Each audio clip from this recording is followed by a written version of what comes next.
All right. How do you say that all in one? How do they say it so quickly in an order? All right.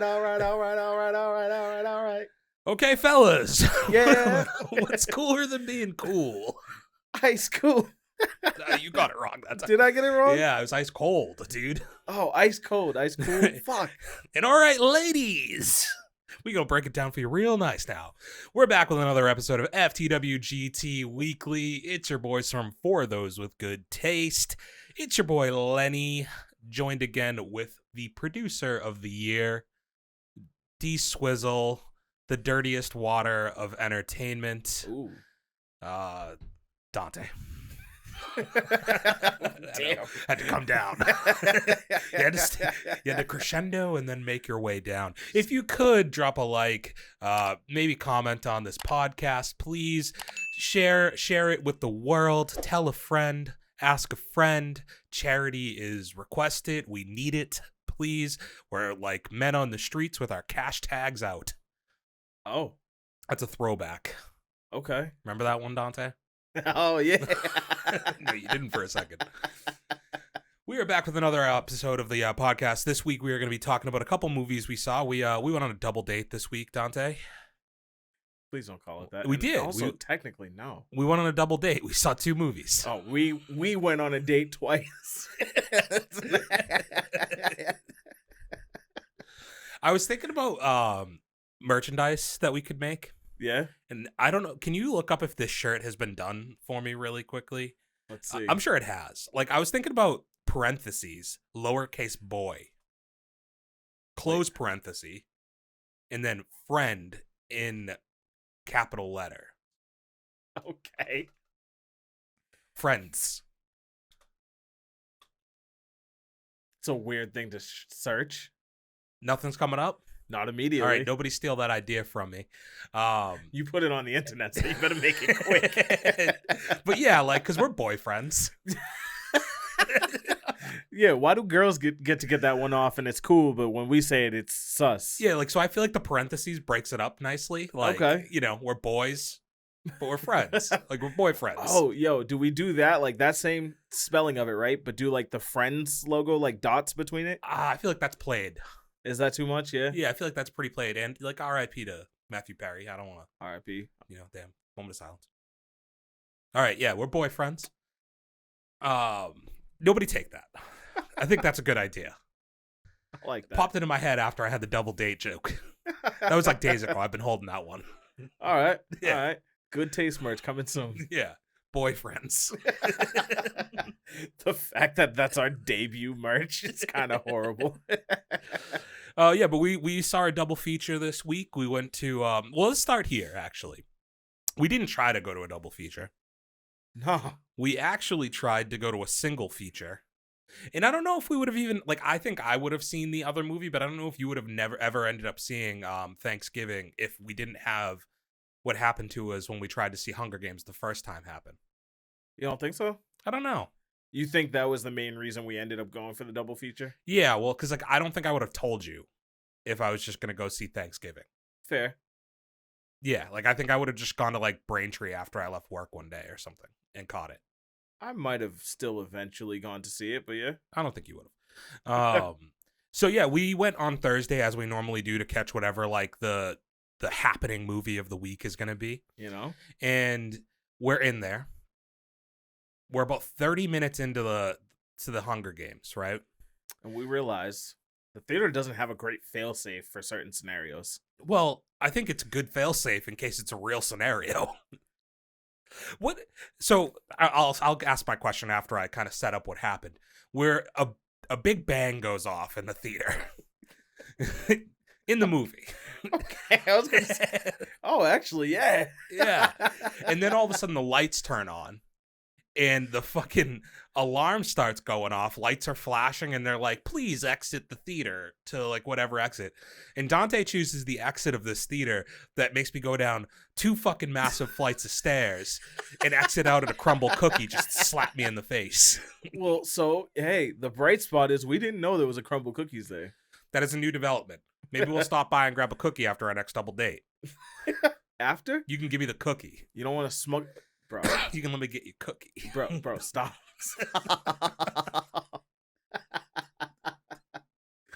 Oh my Let me God. taste that cinnamon roll. All right, yeah. Boyfriends. Parentheses. The parentheses are fading, bro. Yeah, so we go out and we're standing outside the theater with everybody else from the theater, also with the restaurant. What's it called? Gayu Kaku or something? Oh, yep. Actually pretty spot on for your Fuck, wait, what? yeah. Shit, all right. It's Kyokaku, Yo. yeah. Yo, Yeah. shit off my shoulder real quick. Whoa. Yeah, we're outside. We're with everybody, and like everybody's kind of like talking about the movie and like saying how they felt about it around us, and like everybody's like, "What's gonna happen? Are we gonna get back in?" And we didn't. They shut that shit down. Mm-hmm. We still don't know what happened. They just said you can't go back in there. I think there was something that happened at the Gayu Kaku. But And the building's connected, so they had to shut everything down. yeah, they were like, you can't go back in. So we had seen 30 minutes of the movie, and then it's like blue balls. Like, we never got to finish. No. Oh, hurting. What I wanted to ask is, like, in like today's world where like disasters happen, unfortunately, when that initially goes off, what were you listening for? My first thought was, fuck, are we getting shot up? Yeah, I didn't say it, but I like stopped for a second. You were listening for gunshots. Yeah, I was like, all right, how serious is this? Like, I was just trying to play out, like, I'm like, do I hear people hysterically running? Do I hear any loud shots or sounds? Do I smell a scent of fire anywhere? And none of it happened, so I waited till most of the people evacuated the theater before I got up. And you didn't like my play for the emergency exit, but that's the best way out if we had a shooter situation. Dante, if I had to run out of there, I'm falling down that flight of stairs. I'm dead. I already know I'm dead, though, for the most part. Like, I'm not fleet of foot. So, like, if somebody does storm into a theater like that with me in it, you're the guy to just look at him like, it's my time. No, I'm going to try and save some people, dude. That's what I'm about, dude. You're throwing other people down the stairs. No, I'm running towards them, dude. I'm making them panic. They're going to write stories about me. Okay. Yeah. Okay. That's my plan. Huh. We'll see how it actually works out if it ever happens. Let's hope it doesn't. Cross our fingers, because you'll be right next to me. Fuck you. You'd be the asshole to trip me and go running away. No, dude, I'm saving your life. I don't know. Yeah, dude. I got you like that, bro. I got you. I'm all about my peoples. So, flashing forward to our double date. Sunday rolls around. Got an early day at work. Check the theater times out. And it literally, and this is like some of the most perfect timing. This is how it never works out this way. Well, so funny enough, Dante, this is how I used to spend my Saturdays growing up. Okay. Like the thing that made me fall in love with the theater, right, is like when I would wake up on a Saturday morning when I was like 12 years old, 13 years old. You didn't have apps or anything to check movie times. My grandparents would get the Boston Globe every day. Oh. And I'd flip to the times at the Randolph Cinema. I'd go to that and I'd find the times for the movies and I would plot out the day and we'd see 3 movies on a Saturday. Would you pay for all 3? My aunt would, yeah.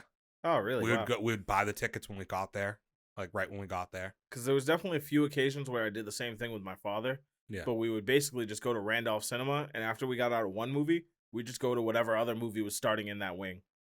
Yeah, we could have definitely done that. But at the same time, it wasn't like they were always on the same floors and stuff like that. And like sometimes they would check. They didn't always check the your tickets in Randolph like right at the entrance. Yeah. They would sometimes you'd have to go to like that specific floor, and that's where they would check your ticket. So it wouldn't have been that easy to see like all the stuff we actually wanted to see. And we weren't like the type, like we liked a specific kind of movie. So fair enough. It would be like usually in the case I'm talking about, there was like one movie we would want to go see, and then we just pop into another movie that we probably wouldn't have otherwise wanted to go see. And sometimes you enjoy it, sometimes you don't. No, we were going to see shit we wanted to watch, dude.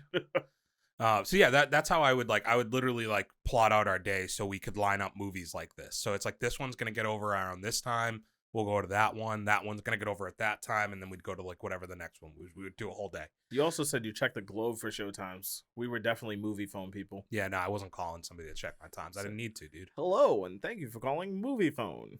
You weren't getting the newspaper, huh? No. Nope. So yeah, this timed out like so perfectly though. So like 5:45, we saw the first movie. That movie gets over at literally 7:45, and that's exactly when Hunger Games was starting. And like we walked into Hunger Games, and I was hoping it would time out so we would miss some of the first 30 minutes we already saw, and Instead, we actually caught some previews. yeah, and then just rewatched what we had already seen. Yeah. So moving on to the actual review. Let's hit with box office first. Performance. All I right. believe it did well. Decent. Yeah. We had a $44.6 million domestic opening weekend. Okay. Worldwide, it did 99 mil. And the budget was 100 mil. so we're gonna make money. Yeah. Or well, a decent second week, like not a crazy drop off. They should make some money off of this, and I think it'll justify them maybe wanting to go back to this franchise again. Now I can't remember when we did our predictions the other day if we had planned in there for worldwide or if we just did domestic box office. Usually we're talking domestic Because I feel like this fell short if we were talking domestic. What was our prediction? Well, I think we had read like 65 to 70 million was the projection. I feel like whenever we see those projections, those are domestic numbers, no? Well, and that's where I'm saying like that. I think this fell short of that. But I think overall, like they have to be fairly satisfied with 100 million. Yeah. And honestly, you know, for seeing the movie two different times, like one and a quarter times, the chatter that I heard from people, because it did seem like this was the movie when we were at the movie theaters that everybody was seeing. Yeah. Right? Like the first time when we all walked out, listened to a couple people talking about their thoughts in the movie. When I was walking in to see Thanksgiving on Sunday, I heard all the people leaving Hunger Games. Oh yeah, and I was like, Adobe had let out, right? yeah, and I was dodging spoilers, like I was just fucking jumping through shit. Yeah. I almost started throwing bows. I was like, yo, shut the fuck up. I don't want to know about that. And but it seemed like everybody was like leaving, and like here's I guess the thing I have to wonder. It seemed like it was a lot of people who loved the original trilogy, read the books, things like that, Yeah. that went out and saw this. Are you gonna have people who didn't see it week one, or is that the audience, right? Like, is it just dead after week one? I have to wonder. That's a fair point, but like, usually, like, I feel like not everybody in those cinemas were the diehards, right? Like, no, you got people that were just like, oh, whatever, this is like the new cool movie out, let's go check it out. Like for example, myself, right? But you know, of course, the people you're gonna hear speaking louder than anyone are the diehards, and like maybe that's the impression you get, but I don't think that's holistically like the big picture. You know what I mean? I think an interesting audience for this is going to be when I split apart from you after we left the movies that night, like from our date. I was walking behind a couple that were still together on their date, and they they were talking about the movie, and it was like the girl splaining Hunger Games to her mans. Oh shit. You know? And I was like, all right, like maybe that's an audience for this that's gonna keep it going a little bit though. Is this a date movie?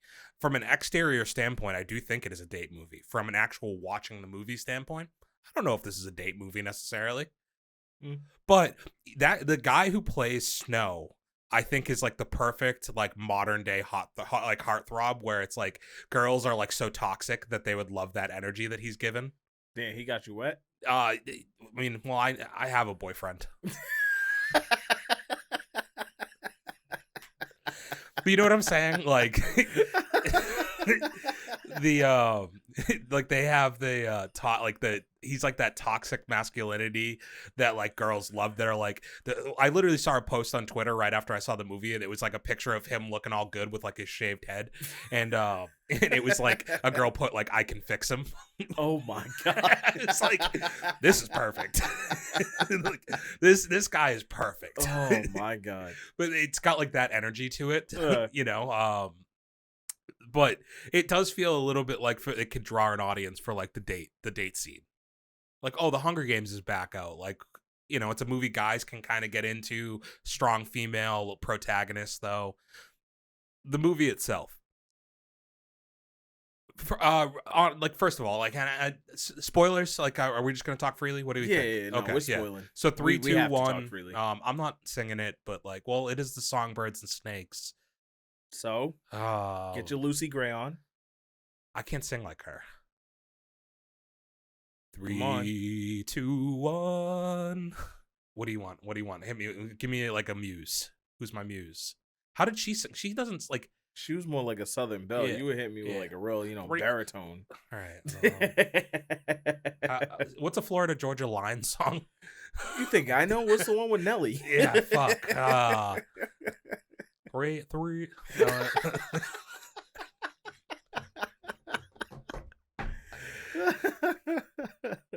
Well, I think you gotta go more for like a Dolly Parton impression. A 3, 2, 1.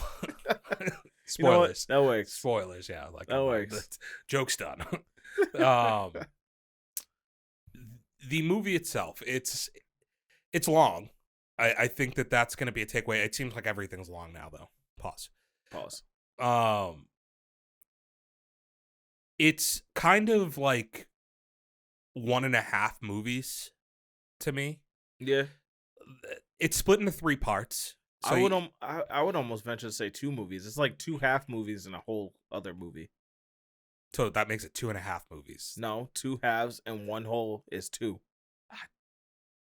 I'm confused. But like I understand your math now, but like, all right, I'm gonna have you break that down for me in a second. So all movies are set up in 3 parts, but this does like the thing that's like part 1, part 2, part 3, and it's chapters to the movie, right? Yeah. And you said after it, and I tend to agree with this, that like I was talking to you about the original quadrilogy, as I called it, and how it ends with the final book is split into 2 movies, which was that was coming off of like Harry Potter doing that, and like they thought that was the way. I don't know if it's like a money-making scheme, right, to like get another movie out of the, or if they just wanted to fit more details from the book in the movies without making one egregiously long movie. Yeah, but instead what you end up kind of doing, and I guess this was a little bit before you were into this like scheme of like 3-hour movies just being commonplace now, but instead what you got was kind of like what you're talking about this movie maybe being a little bit, is like it was 2 movies that could have been fit into one, and you probably could have gotten a more cohesive story. Yeah, is what you ended up with. This movie, now that can you explain like where are the 2 halves in the?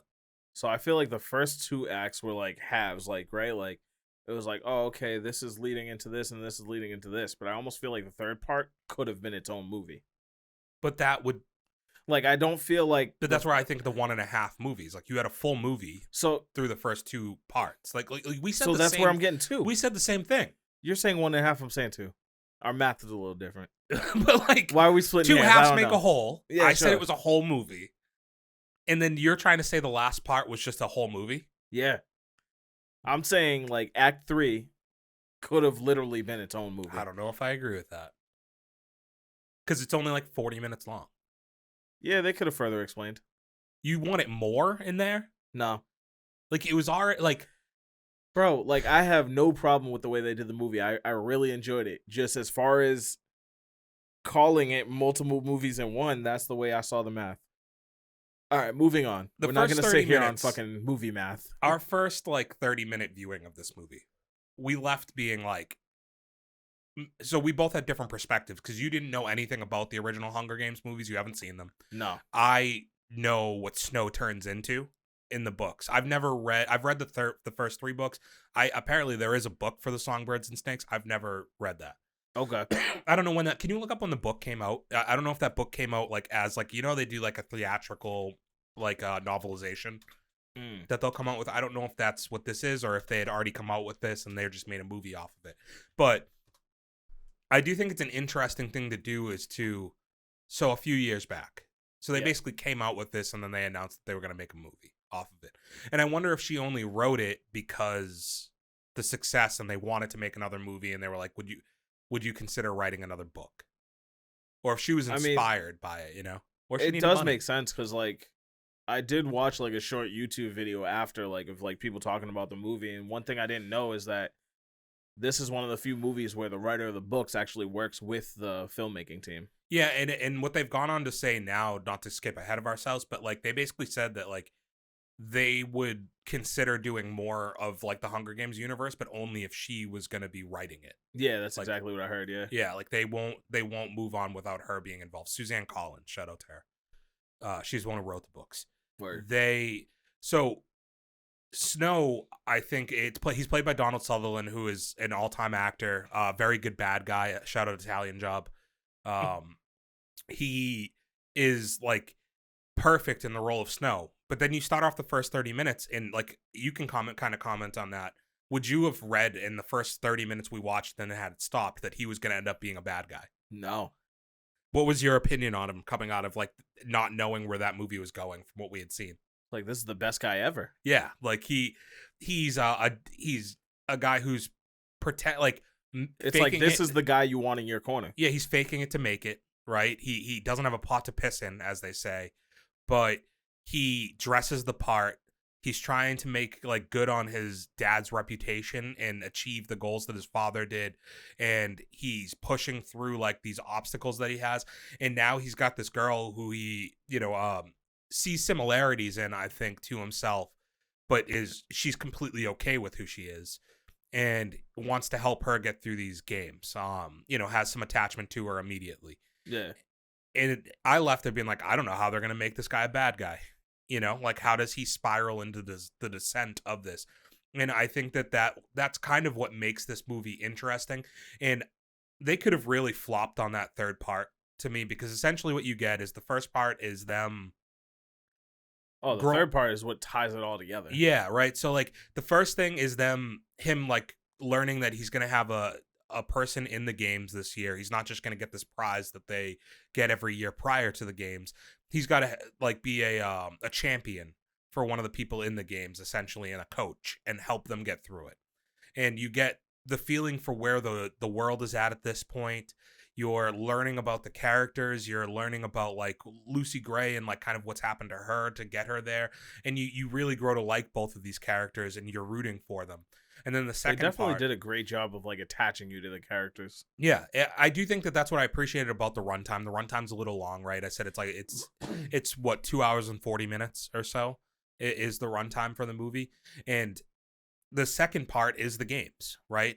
And the thing that's different about this game as opposed to the ones that you get in the later movies is the later movies is far more developed. It's in the future, and they're in these environments like the woods, or like the second movie, Catching Fire, is like a lot more water based and like intricate, right? This is just an arena. It's literally in an arena, and it's condensed. It's more condensed. They found a way to work around that, right? Because I don't think that Lucy Gray's character survives if inevitably that bomb never goes off, right? Yeah. If the arena was never altered, I don't think that she ever makes it out of there the same way. Because that goes back to like where they thought it was going to be like a quick game, but then all of a sudden the bomb goes off and now they have all these extra obstacles to go through. But yeah, like she has places to hide now. Yeah. Whereas I just don't think that she would have had like places to hide if there wasn't rubble and things that were altered from an explosion going off, right? Strife in the Capitol. And to your point, yeah, you get to the third act and it's like, so you've seen him grow to be very fond of this girl and vow to save her and cheat essentially to save her. But through there has compromised a lot of things for himself, right? Like put himself in a spot where, he's committed crimes essentially against the Capitol by cheating to help her win, and for his own personal gain, like not to get that twisted. And I think that's where a lot of this always comes back to with him, is it's almost like you have a scale. Like they did it in a way where throughout the whole movie, you're like agreeing with him, like, damn, all right, I get it. Like he really didn't have a choice in that situation. But when it all like accumulates in the end, you're like, fuck. Well, yeah, it's like, that's what I was saying. It's like there's a scale, right? And decision that he is making, it's based in love, or it's based in like personal gain or need, right? And it's like, what to him, sometimes those decisions weigh towards love, and he's making he's almost schizophrenic in some ways, and you find that especially when you get to the third act, right? Of like, he's making these decisions, and he's making them because he wants to be a good person, and he wants to live true to the promise that he made that he would help her live through the arena, and he wants to see her live through the arena.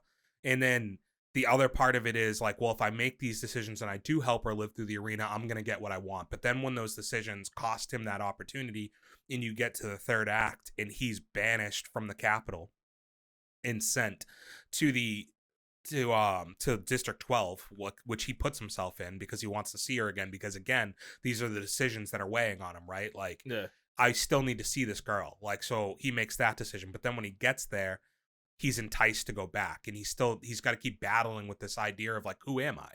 Yeah. Do I give it all up for the person that I love? Which I think the interesting decision that this movie made, and it has to make, right? Because we know what that character turns into, is he, in most movies, I think what the decision is usually going to come down to is they make the decision for the girl, right? Like, that's the easy decision to make in this movie, in these types of movies. And instead, he makes a lot of his decisions in terms of still being personal gain, because he gets the opportunity to go back because he tests so high and like gets these opportunities. And I think for a lot of this to work, you have to have really strong leading characters. I thought the girl who's going to be Cinderella or whatever, that like has Rachel Zegler, she's gotten a ton of hate. No, Snow White, not Cinderella, Snow White, Oh, okay, right? The yeah, Seven yeah. Dwarfs girl. She's gotten a lot of hate. I thought she was really good in this. She's not Katniss Everdeen, right? Like, she's not the girl who's super good with a bow and can handle herself in combat when she needs to. She's not that person at all, right? She more so is just a survivor, right? Like, Yeah. she anything she did to get out of that game, she did as a survivor, like, because she needed to. And she fights her way through it. And him on the other side just teeters this line of being like supremely likable, but at the same time, you're always kind of like walking a gray line. Yeah, like pun intended or no pun intended.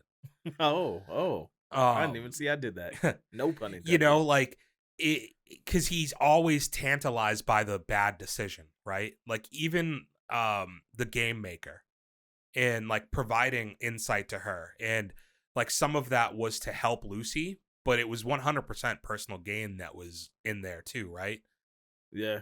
When it came down to his friend at the end, so he has a friend throughout this whole thing that's pretty starkly against the Hunger Games in general. He isn't a. Do you know what was his name? Sejanus, yes.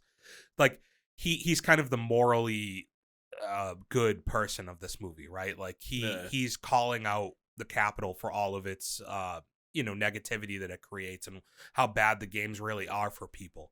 And he ends up getting banished just along with. Well, it's almost like they were both trying to right their father's wrongs, but they were on a different side of doing it. And it's interesting you say that, because, like, not to flash ahead, but like his father, for 95% of this movie, you think he is a bad guy, right? Like, with the way that he was speaking to Snow, with the fact that he was kind of, pushing buttons through this whole thing, right?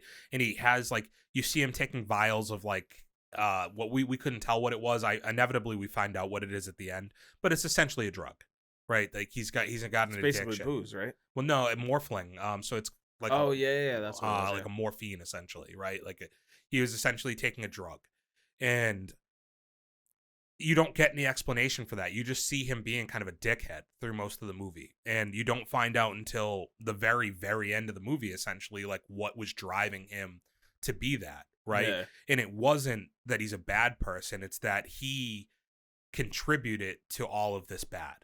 Like, he's been trying to drink away his guilt. Yeah, like, he hates this. He didn't, but like, he had been working to get rid of this without compromising himself, because status means so much in this world. Because you see what happens to people who speak out against the Capitol. They get banished, right? They get sent to these worlds to have terrible lives, essentially. And he didn't want that, but he knew what he had created in a way, or been a part of creating, was wrong, and he was against it. So you actually learn, like, that his father actually wasn't the one who made wrong. Like, he views himself as the person who did wrong, but in all actuality, it was Snow's dad who is the one who is the real problem. And interestingly enough, his cousin the whole time, Tigress, oh yeah, essentially told you that, right? Like that when she looked into the eyes of what's his first name? I can't remember now. Snow's first name. Coriolanus. Yeah, Coriolanus or something like and what do they call it? Corno? Corny? Corio. Corny. Cornhole. The So great Cornholio. whenever she looks at Cornelius, she sees, like, I said his name wrong again. Coriolanus. Corio. Whenever they look at Corio, mate. Corio chap. Whenever they looks into his eyes, she doesn't see what she saw in his father's eyes, because when she looked into his father's eyes, she saw hate. You know, and he still has this opportunity to make the right decisions, and you're the whole time you're pulling from. It's crazy too, because you know the outcome. Anybody who's seen the movies knows the outcome, but you're still like, maybe there's a chance. You know, maybe he will make the right decision, and it just gets to this, like, the last act, it plays out like the movie Psycho or something, right? Like, never seen it. It builds to this point where he has what he wants. He's sneaking off with the girl that he loves. She wants to run off and do this stuff, but then he kind of reaches a breaking point. Well, yeah, and it's like he essentially gets his best friend murdered, right? And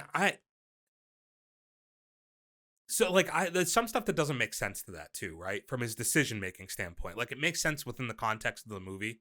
Yeah. But he tells her he wants to leave with her, knowing damn well that he has also sent out this message to the Capitol to protect himself, because he wants to leave the other way. So this whole time he's like pulling himself in both directions. It was like a backup plan, so to speak. Well, which one was the backup plan? Him sending the message to the Capitol, no? But at that point, he had basically committed himself. Like, to me, he always wanted to leave, and that was the real plan. Because he kept telling, like, Sejanus, like, yo, chill out, keep your head low, you're going to get into trouble. And then I feel like when he felt like he was actually going to, like, line up with the rebels, that's where he was like, fuck, like, I got to do something about this so I don't get linked in with it. But then immediately, and like, I understand why he ends up catching them with weapons. He finds out that the money that Sejanus has been giving them to fund their rebellion was used to buy weapons, which, like, what the fuck did you think they were going to get used for? Yeah. You know? And when that's about to get compromised, and he knows that that could affect Lucy, he, like, instinctually, like, it's become his instinct to kill, which is, like, the scary part, right? Like, you see him that one time in the arena lash out the way he did, and he said he liked it, right?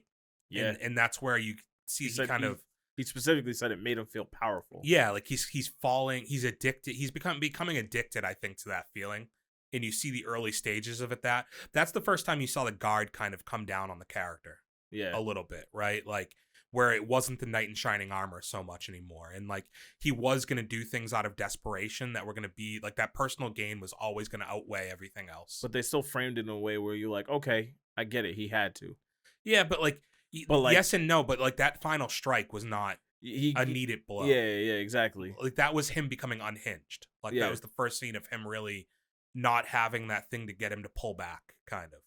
And flash forward to, like, then he has this girl running away, and it wasn't like, we'll figure this out. It was like, well, no, my way of figuring this out was just to kill the girl, right? Like, he just shoots her, but he shoots, like, the daughter of the most important person he could have shot. Yeah. Dumb decision. But knowing at this point, like, do you think he knew the whole time? Like, did he forget? Did they almost make it seem like he had forgot that he had sent this, like, message in that could compromise everything? Because, like, you kill that person, you're worried about them finding the guns, but you had already pointed the gun at somebody else, right? And then he lies to his best friend, promises them that they're going to get out together on this, but that whole time knows, he has to know, we're not both getting out of here. Yeah. Right, like, I that's where the way I read it was, like, he's become a master manipulator through all of this, right? And he knows, I'm gonna get away with this. I'm gonna save the girl that I love. And he tells you at the very beginning with Sejanus, he's not my friend. I'm his friend, but, like, he's essentially just using that relationship, and he has this whole time. And I think he convinces himself at different points that they're friends. But the idea was, I think the problem is, like, he didn't have any other friends, so he was almost like, do I want this? Do I not? It was a matter of circumstance, right? Like we're here together and I'm going to use this person. But once they weren't useful anymore, their real use to him was, well, I've already set him up. And he at the end of the day, Sejanus is like what triggers a lot of this final stuff to like get as bad as it did, right? Like Snow didn't want to make waves. Like but he at the same time, he couldn't have, they told him when he was in the arena, you can't have your pie and eat it too, right? Like you're going to have to make a choice between the girl that you love and your personal success. Like they set that up in the second act. Yeah. And it basically, no matter how hard he tried to fight against the idea that he could have both, he could never. Can I jump ahead again? Yeah. So like, I wonder how much of this the game maker manipulated. Well, I think she essentially by the final outcome, she was like, I expected this. Like, you passed the test, right? Well, and that's where that's what I mean when she was the one who told him, or was that Sejanus' father who told him that he couldn't have both? I feel like it was it was her who said he couldn't have. I just remember like he was standing in front of her and she was like, all right, now tell me what are the games about. Well, but I remember like, you passed the test. Yeah. So, but I remember in the second act, like they basically said like, you're doing these things to save her, right? But we're not going to let you have her and you think that you can have both. Yeah. Essentially is what they tell him. And yeah, that's where I think that she did know this whole time. Like, because I feel like it was almost like she knew Sejanus was going to pull some shit like that. And she maybe pulled some strings to send him out there with him. Well, he pulls his own. Didn't he say his father was the one who got him sent there? But like, how much of a play do you think she had in that? She definitely had influence over it, right? But she also, and maybe that's like the manipulation of the whole thing too, because she could have probably gotten Snow to not have to go to be a peacemaker to begin with. Because wasn't the father Plinth also the one that gave him the money that allowed him to make the bribe to go to District 12? I forget where he said he got that money from. No, I think that was just his last money that he had. Okay, was kind of what he said. Like he got it from somewhere. No, I feel like he just said like this is the last money that I have. To end up in 12. That's what he said, but then something later in the movie was said about that, and I completely forget. Fuck. Huh. That'll have to be on a rewatch to try and catch that part. Yeah. So yeah, we haven't even really talked about like Lucy's side of this at all. Is like I've kind of rambled through a lot of like the movie. Like it's a dense movie. Like there's like it's tough to talk about it in order because so much of it links together that you kind of just jump around. Like, oh, this part brought you to this and this and that. Yeah. know? So like just to speed it up, I guess a little bit. Like the most pivotal part of like everything, the linchpin to a lot of Snow's future comes down to as they're walking through the woods and like he's seen his best friend get killed and he's dealing with the idea that it's because of him that essentially Sejanus is dead, right? Like he's the one who pointed the smoking gun at him or framed, it didn't really frame him because he is guilty of like the crimes to a point, right? But he didn't have to do that. Like there's a world where they both could have lived through this. And he essentially slips up when they're talking in the woods. And not too far before this, Lucy makes it very clear, like, the most important thing to me is trust. Yeah. Right? And you knew when they were having that conversation that something was going to break that. That was the downfall of their relationship. Is that, like, this whole time, Snow is being honest with her about his feelings, but he's not being honest about the other half of himself. He has these moments where they're very opposing in their beliefs. He still believes in the Capitol. He still believes in that that order that it provides. He doesn't see District 12 the way that she sees District 12. Like they're just very. It's like she was trying to convince him to just live out his days in District 12, and he was trying to convince her to come back to the Capitol with him. Yeah, like he always had goals of being here, and she was always most comfortable over here, right? Like and there was just always like that very opposing nature to the two of them. But like in a lot of movies, like love normally outweighs that. And I think that goes back to like that you still have that hope. Like I think that they're still playing really well at that point on this hope that like he's just got to make one decision. It's almost like she saw his dark side, but was trying to appeal to his good side. Yeah, it's like Anakin and Natalie Portman. Star Wars. Shout out to Hey Archer. He gets that one. Okay. Yeah. That's for you, buddy. Yeah. So you kind of get like this this thing where like to your point, yeah, she's seeing the little things along the way, but they keep believing that their love is going to be the thing that can conquer it. And when they're walking through the woods, they're finally running away from all of this stuff and they're going to rebuild this life, just the two of them. He kind of slips up and they're talking about the people that they killed. And he said he killed 3 people. Oh, yeah. And she's like, huh. Like I'm aware of 2 of them. Like I know that you killed the person in the arena. And who was the other one? The girl that she shot. And she's like, but who's the third? And thinking on his feet, it was an okay response, I guess, but it took him like a second too long to come up with it. And he says, I killed the old version of myself. Yeah. Which I love how well they sold that with the acting. Mm-hmm.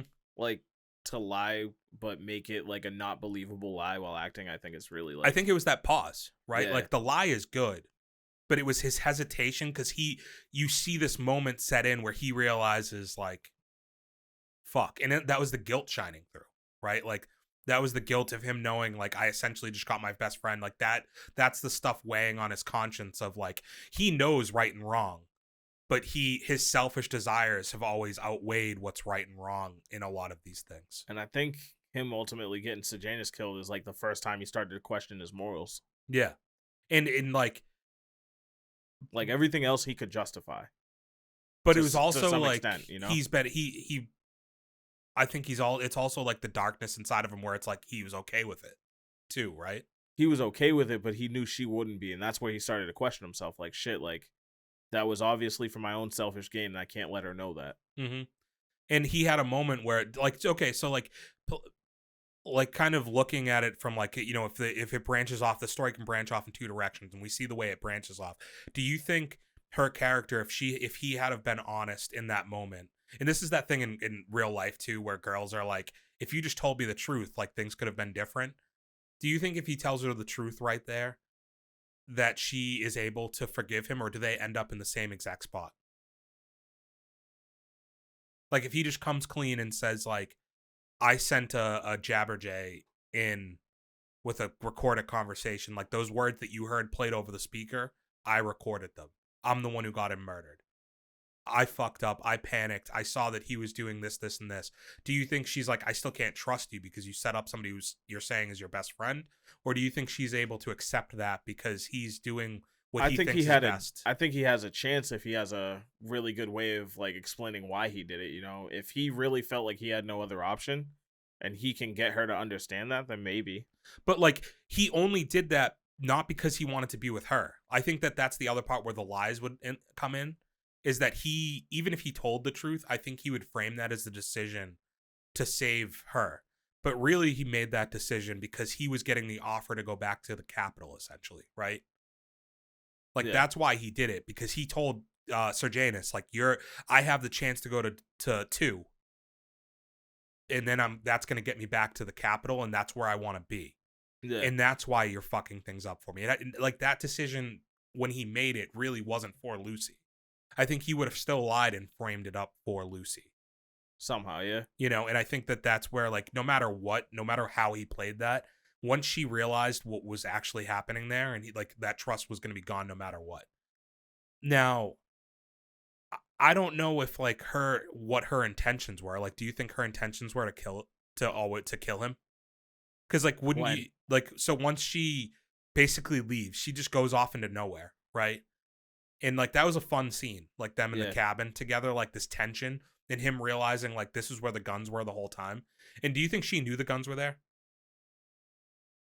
I don't think so, because she told him to look there. Yeah. There was no fishing rods in there, I don't think. That's what she told him to look for there. Yeah. And that's the only reason I'm like, well, she opens it up, and I only see guns. I don't see fishing rods. So that's where I'm like, was she pointing him in the direction of, like, these are the things that you were looking for? Maybe she knew it was there and she was trying to figure out if she could trust him. Yeah, like that was a choice that she was giving him. Because if you hide those weapons now, you can have everything you want and you can go back to the capital. Yeah. Right? Or those guns don't really matter because we're leaving anyways. Okay. You know? But he basically he spirals at this point. and questions everything and realizes like she's gone. Where's she going? Is she gonna go tell on me? Is essentially what I gather from that, right? Like Yeah. he's panicking because he thinks that she's gonna ruin everything for him, and he just loses it and starts chasing her through the woods. And the same thing where I'm like, was she trying to kill him or not? Is she sets him up with the snake, right? But what is this? The snake's not poisonous, so that was just a message, essentially, right? Like you've been snake bitten. I think that was just to let him know, like, I'm gone, I'm not coming back. Yeah. It's also like haunting to a point, right? Like, Yeah. and it's like kind of crazy that he gave her this relationship with snakes when you really look at it too, right? Like he's like the snakes that could have killed her in the arena. It's because Well, of him no, that she they had don't. that relationship with snakes before that. Oh yeah, because at the very beginning they set it Yeah. up with her with the snake too, right? Yeah, she said I interesting. sang to the snake and calmed it or whatever. Interesting. Is she alive? Yeah. She has to be. No, she's definitely alive. I mean, I shot and wonder there was no body there. Like, she got away. if they're gonna write another one of these, if they're gonna find a way to get another sequel out of this, if you set up the what's happened from Snow getting back to the capital to her being out in like what kind of I assume becomes District 13, like the Okay. Forgotten District, the one that they think doesn't exist anymore. Like I assume that's where she goes off to. If it's gonna be something to do with her, if it's him hunting her down, like, or do you just flash forward to something past where the Hunger Games franchise was in the original trilogy? I mean, I don't know anything about the original to It was really wrapped know up where it pretty ties in. finally, like Okay. in terms of like the games and things like that. Like there was a decent amount of finality in what they gave you, But to where I think it would where be hard. where this is leading up to like years before, like they can still like find a way to like give you the timeline of these characters up to the first movie, right? Yeah, like this is like 50 years before, or like 70 years before or something. The first movie. Yeah, because like she's also like, is there any relation in the earlier movies to Katniss and Snow? Well, no, aside from that scene where he like they fan service you and say like, "Oh, this flower's a Katniss flower" or whatever it is, Yeah. There's no relationship. Like the only things that I could think they could maybe do is there's characters that have competed in like the champions that like Katniss gets paired up with and stuff like that. There was people who competed in the Hunger Games who lived, and that's why they're now champions. To where like, would you either have Lucy become a champion and maybe that's where she comes across Snow again, if she did return to District 12, or do you like Haymitch, which was played by Woody Harrelson? Would you use a younger version of his character and show him living like how he got through his games? Is that a side story you could tell? I just don't know how much you get out of these side stories, whereas I think that you're going to get a lot more by continuing to advance these two main storylines that you have. So whether it's the Snow story, the Lucy Gray story, or if it's returning with Jennifer Lawrence coming back in some form or fashion as Katniss later on. I mean, I think they have something really good here where if they do decide to move along with it, they can probably still give us something that we'd enjoy watching. Yeah, I agree. This has been the longest review we've ever done. So I think that probably speaks to the movie quality overall. Yeah. I think I mean, it was a dense movie. There was a lot to talk about, right? Yeah, and I think it's a thought-provoking movie for what it is. It's not a movie that relies super heavily on action. It definitely has action. A lot of the middle act, the second act, is where the action is. I'd say the biggest component of this movie is the character development. Yeah. It's their relationship and like the decisions that they're making, and like there's a lot to read into with those decisions, and like it's a lot of subtlety, I think, that grows and grows and grows, and I think that that's what makes that final act, which that final act is it's very tense. I think would be the way to put it. Even the scenes where they're like still in love with each other and they're like just sitting there talking to each other, those conversations are tense, right? Like because every single thing feels like it's like it's like, again, branching off into what direction things are going to go to, right? Like he thinks he's having a conversation about one thing, but she's hearing something completely different, and they're both reading body language off each other. And yeah, I really appreciated all of the nuance that they were able to bring I to also it. love how they tied it up, like at the end. You know what I mean? Like, Yeah. they didn't leave it with like a ending that was open to interpretation, or something that was like, oh, we absolutely are going to lead into a sequel, and now we leave you with a big question. You know No, what it's I mean? pretty much just Like, final. Yeah. they finalized it where it could either end here or continue, and I'm happy with either. I also loved when he sees Tigress again, Yeah, and she realizes, like, she's like, you got your father's look in your eyes or something. yeah, like that. like I loved that line. Like, Yeah. because she was the one thing in the capital that was pulling him back. It felt like, Well, to the her good. and Sejanus, and Yeah. Sejanus is dead, so like, you know. Yeah, and the time away poisoned him more. It didn't give him that, like, freedom that she wanted him to find, or, like, you know, like, help him make the right decision. And she's like kind of defeated in that moment. So rankings for this movie. I do think I was trying to, like, this is the question for the overall year. Okay. Has this been a bad year for movies? I think we've watched a lot of middle of the road movies. I don't think it's necessarily been a bad year for movies, but there also hasn't been a lot of like blow your socks off movies. Yeah, and I think you're right. Like, I don't think that anything's been, like, truly great this year. Like, super, super memorable. Yeah. And I say that to say, because this movie came in pretty highly ranked for the year for me. Which I think it deserved it, honestly. I'm not trying to say it doesn't deserve it, right? I just think that in other years, would this end up as highly ranked as it did? I just don't know. I don't know. Like, I mean, you got to think about, we went through the better part of this year in a strike as well, so like that held off a lot of releases for us too. I wonder if this would have done better if they had the chance to promote it too. I think so. Because I definitely think it missed by, like, getting more of a press run, so you did know more about, like, I don't know that, like, Rachel Zegler or whatever would have done well, but, like, the character of Snow, I feel like would have benefited greatly by you getting to know that person outside of the character. Yeah. Right? Like, and you wonder where some of these people's careers are going to go. That, like, can you look him up? What else has he done? He's probably way bigger of an actor than I realize he is. I just don't. That he's not a face that really rings to mind any specific roles. But I wonder if this is going to hinder people like him's career, where they don't get the chance to go out there and, like, grow their popularity quite the same way. Anything stick out? Robin Hood? He wasn't an important character on that. No, he wasn't. No. What's Billy the Kid? Oh, it's a TV It's series. movie or Okay. TV series. Okay. Thought it was a movie. So yeah. literally, like, almost nothing. Pretty much, yeah. So, like, that's super impressive in itself. And, like, I just feel like this is a person who this role could have launched him into a lot of other things, as these types of movies normally do. I'd be interested to see where his career goes from this, because he did great in that. Yeah. For him to have nothing else major, like, I think the haircut did a lot for the character too, like, in signifying the change in him.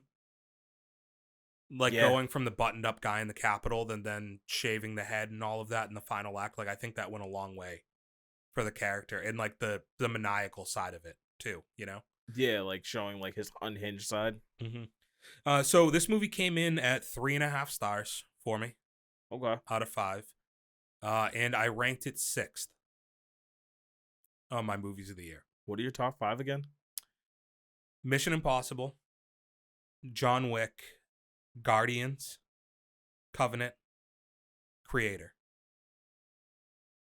I wanted to put it behind Creator because, to me, they're both very good movies in their own right, but The Creator's just a more original idea.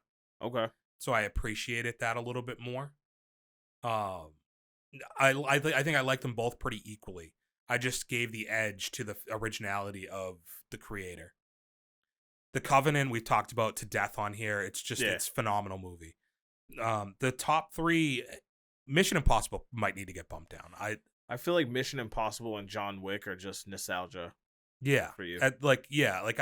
I think I enjoyed Mission Impossible a lot. Not to say they're bad movies, right? Like, they're great, and I think they do still deserve to be up there in the ranking. but I also feel like you have them ranked that high because of how much you like the franchises. Yeah, I agree. Like, because I do think at the end of the year, like, The Covenant to me is probably the movie I've been most impressed by this year. Like, the movie I went in with the lowest expectations to and came away, like, blown away by it, right? Yeah. I think the visuals and, like, cinematography of the creator is, like, the best of the year. I still need to see that. I feel like even, like, for what it's worth, like, for nostalgia stuff, it's like Guardians, I think, played on far more emotions than either one of those other two movies did, right? Yeah, but it's almost like, right, like what I just said, like you're ranking them based on how you feel about the franchise. But How did they but I look think at that my point standalone with movies? Guardians is like that movie's ability to make you feel the way it did Yeah. within that franchise is very impressive. Yeah. And I think by the end of this year, that's going to be one of the most heartfelt movies. Like the Rocket storyline is one of the most heartfelt storylines of the year in major movies, right? And I think it had humorous moments. I think it was just an all-around solid movie.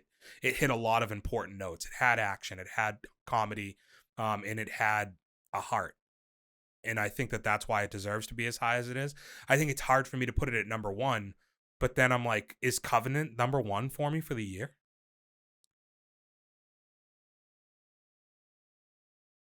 I feel like probably, honestly. It might be. But then it makes you reflip, is the real list Covenant, Creator, Hunger Games?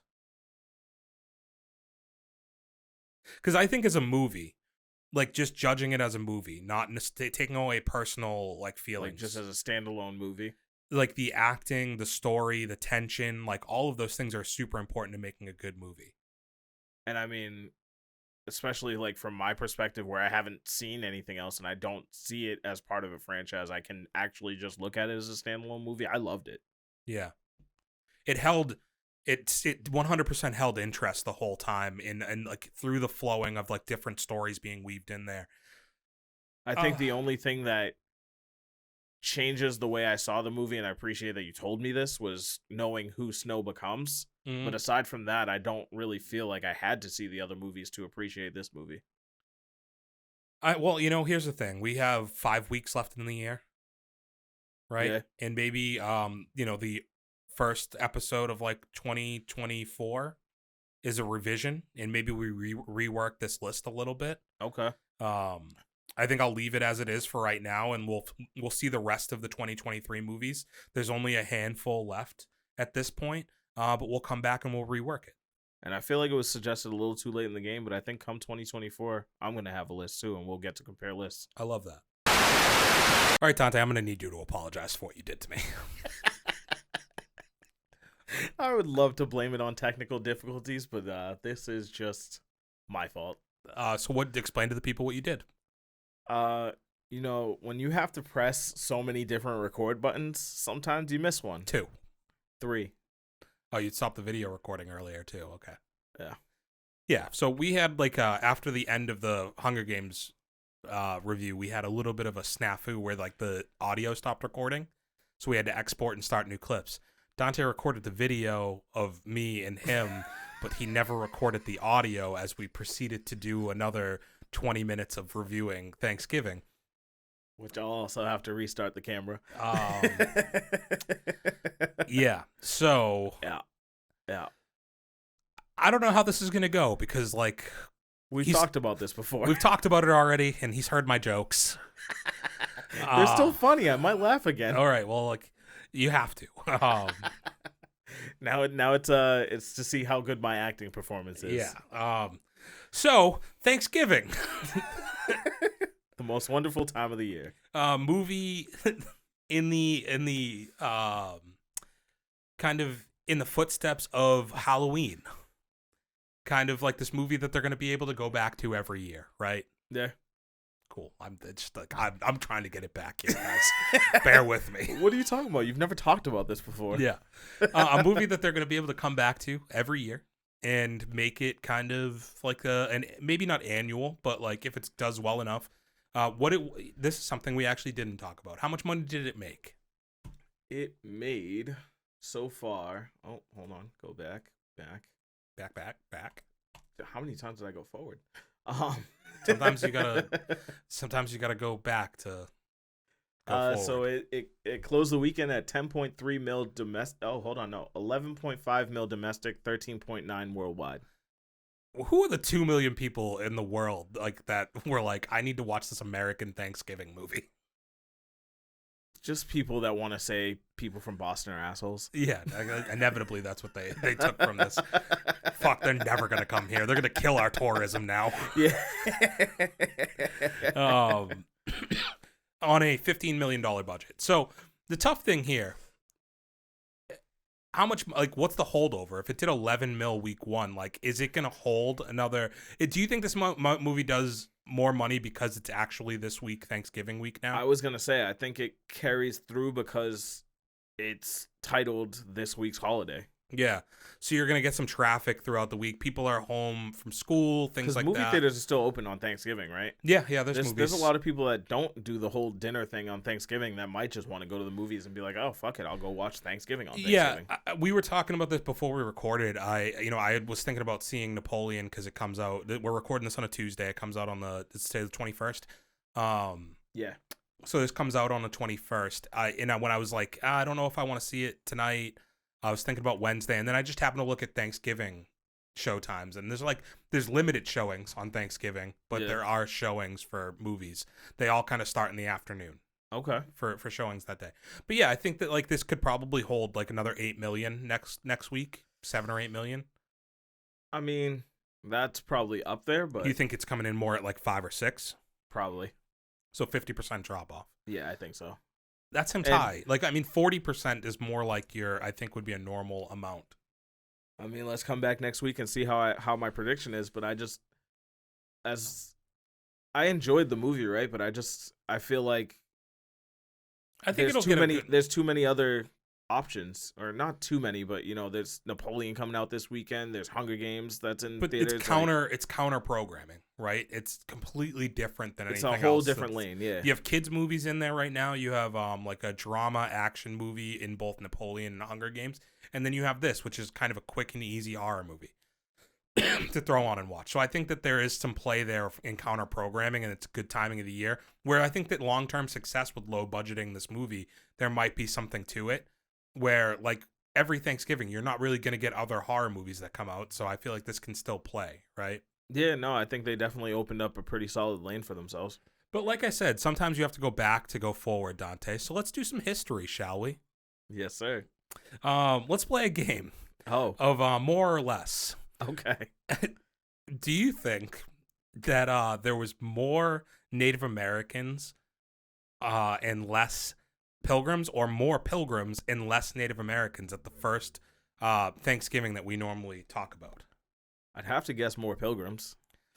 You'd be pretty wrong, sir. I'm sorry. You're gonna call me what? Yeah. Pretty wrong. No, you were about to say stupid. I heard the slip. Yeah, well, that was for other reasons. It's for not recording this the first time. Damn it. There were 90 Native Americans and only 53 Pilgrims at the first Thanksgiving dinner. You think they would have just been like, yo, there's more of us than them. Let's get our country back. Let's take our shit back. Yeah. Weirdly enough, I did read that in like Virginia, excuse me, there was actually another Thanksgiving that happened. Like that a different one? Yeah, that isn't talked about. But I think that one was all Pilgrims, and that's why we don't really want to talk about that. In your history notes there, do we have like, was the original Thanksgiving just like the Pilgrims like, yo, we slaughtered a bunch of turkeys and cooked them up. Y'all want some? I did not talk about that on Wikipedia. Damn it. No, it didn't say that. I'm going to add that to Wikipedia and make it fact. But so that was in 1621, that initial dinner, right? And it was nationally celebrated since about 1789 upon a proclamation by George Washington. And what he was basically saying is like, we should just celebrate the things that we're thankful for. It wasn't like this formal holiday, see your family and have dinner. It was more like just a day of thanks, right? We're thankful we took this country. But then Jefferson, I want to keep saying George Jefferson. Honestly, every time I hear President Jefferson, I do think George Yeah. Jefferson. Moving on up. And like, Oh, he moved on up, all Yeah. right, to the White House. he just didn't want to do it, so he stopped observing Thanksgiving as a day. He was like, fuck that, we're not doing it. I'm not thankful for shit. Yeah, because George Jefferson was like, we ain't celebrating stealing the country. Yeah, I'm not about that life. And so Thanksgiving doesn't return until our man Honest Abe freed the day for the How people. honest was he? I mean, there's some about as honest as they came at that time, because he did free the day for the people, and in 1863 he brought it back from the death, made Thanksgiving a thing again, and 7 years after that, Ulysses S. Grant made it a yearly holiday. Okay, and it wasn't until 1885, another 15 years later, that it became a paid holiday for people. Take off from work, you're gonna get a little bit of bread. I wonder how much the pay was at that point. 12 cents. Yeah, Oh, no, that sounds like too much. Yeah, probably, right? like you were rich if you were bringing in 12 cents an hour. No. Here's 3 pennies. Yeah. When did the U.S. dollar become a thing? At what point did inflation demand that we needed more than just coins? Did they give us that much history in this movie? I feel like they did give us a little bit of like the history of Thanksgiving, like right off rip. Did they? I don't know. I feel like they might have. John Carver. Yeah. All we knew is that they were wearing John Carver masks. What did he do? I don't even fucking know. Some history lesson we're giving up. What is history? No, the question is, what is time? Dude, Wikipedia, just John Carver, in parentheses, Plymouth Colony Governor. Okay. Helpful. What years? He braved the Mayflower voyage in 1620. Oh, so he was at the dinner. Oh, he was there. He stole the land. Yo, actually, damn. Look at this picture of him. They were pretty accurate with those masks. Well, they probably used... Yeah, I'm not shocked. They might have ripped the picture right off Wikipedia and just printed masks. People had nice hair back then, huh? I don't know. Maybe we'll leave some of that flowers to the artists. Yeah, like, well, I'm just thinking about, like, well, actually, George Jefferson was... I mean, not George. It was before they were taking pictures, so they sat down in front of an artist, and he was like, yo, bro, like, my hairstylist is out this week. Can you just make it look good? So, like, I was going to say George Washington, but he wore a wig, right? Oh, yeah, that man was phony. He was wigged up. So, yeah, John Carver was one of the guys who stole the land, huh? That's a damn shame. Turned into such a good guy in this movie. Let's talk about representation. This taxation movie, without representation. Yeah, they taxed our asses, dude. They did not show us in a good light in this movie. No. They turned it up to 11, Spinal Tap, and they had that Boston accent going cray. Like, not even like a good impression of a Boston accent. No, and I think what they did a good job though of is making our people so unlikable that you wanted to see them all die. And all this from a director that's from here. Yeah, Eli Roth, the director of hits such as Hostel and Cabin Fever. Ooh, all right. With Sean Hunter. Sean Hunter is in Cabin Fever. Fun fact. Ryder Strong. Do you like that name? Sounds like a porn star. Yeah, Ryder Strong, baby. Ryder Strong. I just met her. Did you think the beginning of this movie reminded you of Final Destination? I'm trying to remember the beginning of the movie. The store scene. Yeah. Like the way it was filmed and kind of presented was like, imagine if they had done that. It was like she had like she had a moment where she saw all this stuff play out. Like they could have just made this a Final Destination movie with the way that whole scene plays out, with just people getting like murked left and right in like crazy ways. Like you were all meant to die here. Like, and you know what they should have done? Like this actually didn't happen on the previous recording, by the way. This is all new stuff, new content for the people. Imagine if before she all of a sudden they go back to like before she walks through the door and they go into the store early. And she's like, guys, we can't do this. Like, I know and then we we can't just do play this. out all those people that died in the store dying in different ways. Yeah, exactly. Like that, actually. Damn, we just wrote a Final Destination movie. Bang, bang. Thanksgiving, Final Destination. The Final Thanksgiving. Oh, I like that.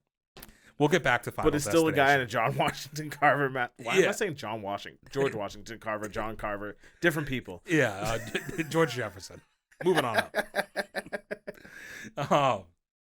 So yeah, this movie it makes our people, the people of Boston, very unlikable. It also makes you believe that if you're from Plymouth that you have this like this Southie accent. Yeah. No, they don't fucking talk like that there, dude. Like, I'm sorry. Plymouth is mostly like old people in retirement community. Like, yeah, it's just like this was like they're not mobbing out at a Walmart. I don't even think they have a Walmart. Like, the only reason this is in Plymouth is because of like Plymouth's association to Thanksgiving, but you could have just done this anywhere in Massachusetts and had it play. They also didn't have the Plymouth Rock in the movie. They show it on a map. Did they? Yeah, when they were showing the map of the town, I noticed it. Because I was trying to figure out where, because like, we've both been to Plymouth. Yeah. What they were showing me does not look like the place in Plymouth that I've been to, that I'm aware of. But like, whatever, that's fine. No. So I was trying to figure out like where in Plymouth is this that like I was trying to figure that out the whole time. No, so they show like the street where the Plymouth Rock is, and like when they were showing where the murders like happened or something, I think like in the police station it was on a map. Okay. And I saw it there. But the Plymouth Rock isn't even the real Plymouth Rock. Like, it's just like that's just a tourist spot. It's also it's smaller than you would think if you've never seen it before. Yeah, it's like when you talk to women. Really just bringing out my trauma here. So they kind of like they set it up like this is like an inner city movie when it's really just like Plymouth is the furthest thing that you're gonna get from actual Boston representation. Yeah. And we're all awful and like we all deserve to die based on this movie. Like I would kill all of us if I saw. Do you think that was the message of this movie? Yeah, like we all deserve to die. They didn't need to give the killer motive. The motive was like, I need to get rid of all of these people. You know what? Spoiler alert. Yeah. Everybody with the fucking asshole Boston accent died. Yeah. Well, and funny enough, the people who didn't have Boston accents is the actual main cast. Like, not a single teenager in this movie that was in high school had an accent. It was just all of the adults that were like driving the streets fucking yelling at each other the whole show. Like the beginning of that movie when they're in the crowd waiting for the line of like first of all, Black Friday is not even like this anymore. No. There was a time, I suppose, where like this could have been a realistic thing. They're a few years late on like the idea of Black Friday looking like that. Yeah. But like that crowd for Black Friday was like the ugliest group of Boston people that you could have ever put. The other thing is, you notice like most of them were mobbed out for that toaster. Yeah. Who the fuck's mobbing out at Black Friday for a toaster? It's always for TVs. Well, but it was like there was a point like 15 years ago where like this like it got like far too fanatical about like Black Friday and like people would just go nuts for anything. I remember that time, but they were always mobbing out for like TVs and Xboxes and shit. Yeah, they should have had like, well, did they have like a shitty TV that was there too? Maybe. Yeah. But I know, like, the one thing that they were, like, highlighting that everybody fucking gave a shit about was that damn toaster. And they, the slashing prices bit was funny. The girl getting decked by the fucking shopping cart. That was way more graphic than it ever needed to be. Like, they rip her scalp off. And, like, yeah, everybody was so fucking bad. Like they just did, like there was nobody there that was like that like gave a fuck that people were dying. No, it was like this guy got trampled under a fucking door, and it just did not matter. Just fucking stepping over dead bodies. But you know, for what it's worth, I think that this movie did its job. I think overall it was humorous because of how unlikable the people were. Right, like the kills were all fun and super over the top. So much gore, like so many intestines falling out of people's body. Like there was, as somebody who's like turned away from gore, like it was somehow easy to look at. I think it was one of those things where it just looked so fake that it was acceptable. Well, yeah, it was like ultra over the top. Like it was like whether it was the the intestines falling out of the body or the extra like blood squirting like out of people. I just love how extra that was. So you're talking about when the dude got like impaled through the head? Yep, yeah. There was like that. There was when she falls on the saw blade. Like, I love how ready he was to just hold her like, yo, wake up. Like, no, she's fucking gone. She's very dead. Yeah. Like, no, that is a confirmed kill. They did the Russian dad dirty though. Bro, I thought he was gonna put up more of a fight. Yeah, he went out like a bitch, dude. The- Like he should have thrown down, dude. Like a real Russian dad like that is putting in work to get shit done. He should have had like an AK or something.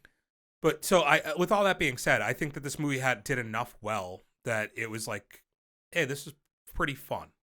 The one gripe I came away with is like I didn't think the leading lady was up to the caliber of what you need in a above average slasher movie.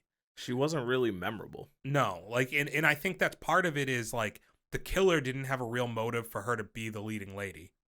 Right? Like he had a motive for the reason he was doing the killings, but I don't think that his motive was really directed towards her at all. It was more towards the event more than anything, right? Like it was more towards what happened. Like she's just by proxy like the leading lady of it because they designed it that way. Yeah. But like there was just no real motive for why she was like involved in it other than the fact that she was there. So yeah, I like, and she just didn't jump off the screen. Like there was no scene of her that I was like super into. I guess like maybe the scene in the school rather, was like her one like standalone thing. Because even her escaping towards the end, the couple of scenes that she's in peril, she's assisted by other people. You know, whereas like there's Sidney Prescott moments in Scream that like she's doing it like on her own. Like you're getting the vibe of how much of a savvy survivor that she is. And I just don't know that you got that out of this the same way that Sidney gave you that in a Scream. Yeah. And I think that Scream's going to be the most closely comparable movie. Because this isn't like a Michael Myers or a Jason Voorhees type slasher. This is a modern day Scream rehashing to a point of like comedy, kills, and whodunit. Yeah. You know? So I think that would be my one gripe overall with it is like the whodunit aspect was good. Without revealing the killer, were you satisfied with who they revealed as the killer? I mean, as far as like, yeah, I was. I think that they did a good enough job to where like once they show you who it is, you're like, well, fuck, I should have read that. I think even at some point when we were trying to guess the killer, I did throw him out there, and you immediately dismissed it, and I was like, ah. Yeah, I don't remember him coming up when we were talking about it. Like I think there was a couple other names that were very much like they definitely leaned heavy on like two obvious people. Yeah. In like playing you back and forth between them. But in it, like they did a good enough job with those two people to where like, and this is something the original Scream did to a point where it's like so obvious that you're like, it can't be one of them. But at the same time, it feels like it has to be one of them. They very strongly tried to point you towards another person as a killer. Yeah. Well, they even at a point like intentionally were misdirecting. Yeah. Like there was another person there who had every reason to be as mad as he was. So like, yeah, I think overall they did a good enough job with the whodunit aspect of it, right? So let's just get into the ranking really quickly. I've talked about this in weeks past. I'm at this point where the list is 34 movies deep. 34 movies seen in the theater this year. I'm hoping to get to 40 by the end of the year. I was looking at the stuff coming down the line, and I think I can get there. Honestly, yeah. So I want to get to 40. That's my goal. If I get anything over 40, that's crazy. 6 more movies this year. We got 5 weeks left. So I feel like we can make that work. Yeah. Napoleon this week. We did a double feature this week. Yeah, double date. So yeah, Nice. that, like what I was saying is you have to compare it to other movies. So I looked at the other slasher movies that we had come out this year, and then other horror movies would be my other aspect. I gave this movie 3 stars. Maybe overranking what I think probably would have been expected from it. Yeah. The most fair comparison I could find is obviously we've talked about Scream 6 on here. That's the most connected slasher I think to this. And I think they're both basically even with quality to me. I don't think that there was a huge drastic jump one way or another. So I'm leaning on I don't know if I'd call them even with quality, but I think they're even with enjoyability. Okay, fair enough. Yeah, fair enough. So that's where nostalgia is going to weigh over in me. I just feel like Scream 6 had like a more evident, like higher production value kind of thing. Sure. Yeah, like it has to a point. Yeah. So Scream I'm still going to leave at 18 I put this in at 19. Okay, so the only slasher horror movie that I have rated higher than that is The Blackening. Just because going back to your enjoyment factor, Yeah. I think The Blackening was like a very enjoyable movie going experience, right? Like it's super funny, good kills, made the whole thing work. They're working on a sequel right now that it was good, so it was good enough to get that. I have it in front of movies like The Last Demeter, Saw 10, and Talk to Me would be the other horror movies from this year. I think the thing that people are going to hate most about my list this year is where I have Talk to Me. People love that fucking movie, and I have it literally ranked like 5th worst movie of the year. So it's all right. It's your list. Yeah, it's my list. Fuck you. Funny enough, Tante, I put one movie at 6, and I put the other one at 19. 619. Ayo, booyaka, booyaka. Sup, Rey Mysterio. Good luck getting back from your knee injury. Fuck you, Santos Escobar. Damn. Yeah, you wouldn't get any of that. Damn. So funny enough, moving into news, I know who Rey Mysterio is. Don't get at me like that, bro. Well, yeah, but you don't know what's happening in current day wrestling. He's out with a knee injury thanks to Santos Escobar. I knew that as of like 10 seconds ago. The LWO was broken up, kind of. Santos left. Damn. Yeah. Hate to see it. Fuck, man. And he told Rey Mysterio this week that he hopes his leg gets infected after the surgery and he has to get it amputated. It was wild. It's very wild. So this actually leads to an interesting little tidbit. Speaking of Scream, and moving on to news, Melissa Barrera, the lead girl in Scream 5 and 6, the person who's kind of taken over the franchise, her and Jenny Ortega, the two sisters, right, has been removed from Scream 7 as of today. Was there a reason? Yeah. They apparently didn't like her comments on the Palestine situation there, and they removed her for it. Cancel culture strikes again. To me, yes. Here's the one thing, and this is always a caveat with anything on this podcast. For one, we just make like jokes, like we're dick joke guys, like whatever. Like, you know, the reality is, like, I spent the whole beginning of this podcast like talking about shirts that said boyfriends on it and like saying we went on a double date. So I don't pay attention. Like this has nothing to do with anything like people's like human rights shit and all that stuff. Like, I don't even know where to begin. I don't know why that stuff's happening. It shouldn't happen, but I don't know why it's happening, right? Yeah. Like, I know nothing about it. I read what she said. I don't really understand what from it needed to, like, why it needed to happen, you know? Let's see. I think I left it open here. I'll read it really quick. Where's her quote? So her quote is this: Gaza is currently being treated like a concentration camp. Cornering everyone together with nowhere to go, no electricity, no water. People haven't learned nothing from our histories. And like our histories, people are still silently watching it all happen. This is genocide and ethnic cleansing. I don't know, again, anything that's going on. It doesn't sound particularly directed at one side or the other, more at the situation. Yeah. Which to me, the little that I do know, seems fair of being like, we're still just doing this to each other, right? Like, we still are just like murdering each other over like personal beliefs and religious beliefs and like shit that just doesn't need to happen anymore, but we still do it. And like, that's the way I read it. There's probably people who understand far more the nuance to what she's saying and why it's controversial, but they felt the need to remove her from the movie. You never know. This could be a thing where the movie's not made yet, and maybe 3 months down the line, things happen the way they happen, and they change the decision. They bring her back into the fold. But as of right now, they're talking about reworking the script, rewriting stuff without her being involved, at least for this movie. But then that begs the question, does like a Jenny Ortega return if you're removing that character out? Like, I don't know where they stand together on some of that stuff. So that could have major ramifications for Scream 7, which was already in the works, already starting to happen. They've linked the director of Happy Death Day to being the person who's going to take over the franchise going forward in the directorial chair. I loved those movies, so I was pretty interested in seeing that happen. Highly recommend Happy Death Day. Okay. Slasher movie that along the same lines of this stuff is like, it's a whodunit, Groundhog's Day type movie, which is pretty fucking funny. So okay. I think it's a good one to watch. Happy Death Day 1 and Happy Death Day 2 are both very good. Is it just Happy Death Day 2 or is it Happy Death Day to you? To you. Okay. That is the way it is. Yeah. So cool. That's the first bit of news there. Not cool, obviously. Like, just sucks that that's happening. It also just remains to say that, like, just because you have a social media or a platform doesn't mean that you should have to comment on everything. I saw something recently from Halsey. I don't remember exactly what this was, but it's like her apologizing for not commenting sooner on the stuff that's happening and like letting her opinion be known. And I think it's crazy that like you get canceled for the things that you say, but then you also get criticized for saying nothing.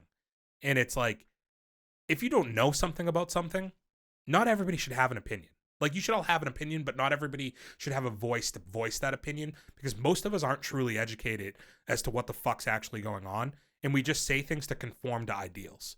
And we say things to, like, make the beast happy and to avoid cancel culture. And the second you speak out and say anything that is considered, like, somewhat divisive or whatever it is, and maybe this is way worse than I'm reading into it as being, I don't know. But, like, it's just so easy to get taken off everything that you've worked for. I think she's gotten already dropped by her, like, her publication companies and, like, PR companies and stuff like that. Like, everybody's already moved on from her, which is crazy. Damn. So can you look up something for me? Actually, no, it's 2023, right? That is the current year. Don't need you to look this up. When I read this the first time we were recording, I got very thrown off by this. So Jackie Chan and Ralph Macchio are confirmed to be reprising roles together in an upcoming Karate Kid movie that's going to come out December 13th, 2024. So is Jackie Chan still playing? He has to be playing Miyagi, dude. And is Ralph Macchio still playing Daniel-san? It would seem that way. I don't get how that dynamic works, because those were supposed to be two separate universes. Maybe they'll explain that. Maybe oh my fucking god! I do not need a Karate Kid multiverse. Yeah. Fuck you, Marvel. How dope is that? Like, no, it's not. Somebody finds a talisman and it merges the timelines. What the fuck? There were no supernatural aspects to this fucking either of these movies. Like, how does that? I don't like it. Yeah, it's the way it's gonna go though. So we're gonna get a return to theaters of the Karate Kid come 2024. Dude, you have 1 year from now to be ready for this movie. Level of excitement? None. Like, if it really is Jackie Chan as Miyagi, it has to be. They and said Ralph Macchio is. They said reprise their role. No. Do you think Jaden Smith's gonna be in this? How can he if Ralph Macchio's in it? How can they both be in it together? Bro, I don't. Jaden's gotta be back. They can't be the same person, dude. And then does Jaden play Daniel-san? Yes. Like, is that his actual name? Oh, maybe. I don't know. I actually never watched the Jackie Chan Karate Kid. It's the only one I've seen. Fuck. Jackie's my Miyagi. Nah, fuck that. And now, is this because Cobra Kai did so well? I mean, it has to be. Right. Damn. Well, there you go. Ralph Macchio found a way to get the bag again. Two other things. One's just stupid, and the other one's like, this one's kind of interesting. Do you remember the game Simpsons Hit and Run? Yes, actually. Did you read about how, like, apparently it was supposed to get a bunch of sequels, and it just, for whatever reason, never got made? Really? Yeah, like they because that was like a PS2 game, I think, right? Yeah, and it was like highly successful. Yeah, I remember they had meetings to make like 5 more games was the plan, and they were going to add in like all different modes of transportation and stuff like that. And it just was like one of my favorite open world games before GTA. Yeah, it was GTA before GTA kind of became the game, right? To a point. And for whatever reason, they don't know why. Like, they literally said, I'll never understand. Most people at the production level didn't understand it either. But basically, the company didn't give them the money and just decided not to do it. Somebody fuck somebody's wife. That's got to be what it is. But when you see these things pop up in the news, I have to imagine this is angling to finally get this game now. Okay. Right? I don't hate that. I think they probably should have done this like 3 years ago, because now if you have GTA 6 finally coming to life, it's going to get shadowed by a kind of gets eaten away, release, right? Yeah, like to where this is going to be far more of a niche and make it a little harder. What if this targets more like the Switch customers? It would be a great Switch game. Yeah. It does feel like it, but like you could just or you could also do this, right? Like in a world where we just rebuild games now from the ground up and modernize it, right? Like we just remaster them, like just remaster the original Hit and Run and drop it on the Switch. And I think it could work. I wouldn't hate that either. You know? Yeah. Last thing, I just saw this funny story on Twitter today. There's a person who's going around to escape rooms and locking in the employees. And then just dropping clues through the door.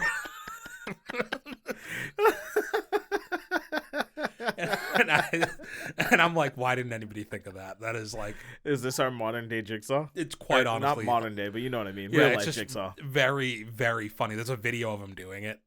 Like it's a video of this guy on Twitter. It's like a 13-second clip or something of him like zip tying shut the doors and then just sliding like a laminated sheet through the doors, like the slit in the door opening, and it's just like the clues to get out.